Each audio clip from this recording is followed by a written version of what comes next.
Afternoon, the jury was shown a series of gruesome photos of the crime scene. We want to warn our viewers, we're not showing you by any means the worst of them, but giving you a sense of some of the photos. And in there's the bathroom. You can see the victim, Travis Alexander, in some of these shots, his body, parts of it in the shower, various blood stains, and we'll show them to you. Again, these are just a tiny little sliver of some of the photos. But Beth, tell us about these photos and the significance to the state's case.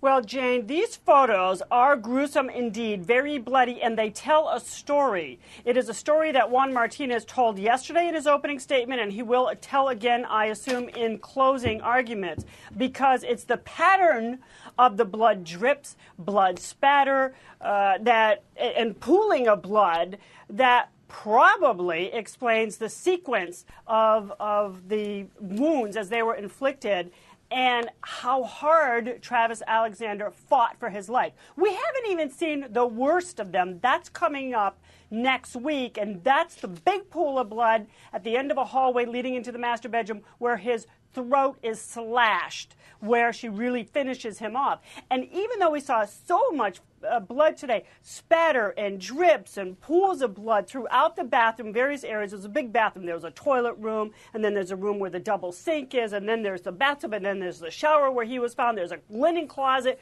where there was a box. It looked like a box of Xerox paper, and there's blood stain, like a couple of inches of it, because there was so much blood. It soaked up the box. Anyway, it tells a story. We see the shell casing from the one shot that was fired near the sink. According to the prosecutor, that's the third wound that was inflicted, third major wound. The first one was the stab wound to the heart, where he starts fighting. He stands over the sink. It's just full of blood, and there's spatter. He's probably spitting up blood. He's spitting. He's dripping. There's some swipes, like maybe he did it or she's cleaning up, and then he will stagger down the hallway. We haven't seen those photos yet because her palm print is in blood on the wall, and then his throat is slashed. He's probably getting weak. He falls. She slashes his throat, drags him back to the shower, and shoots him in the head along the way. Well, Susan Constantine, jury consultant. Do we have Susan?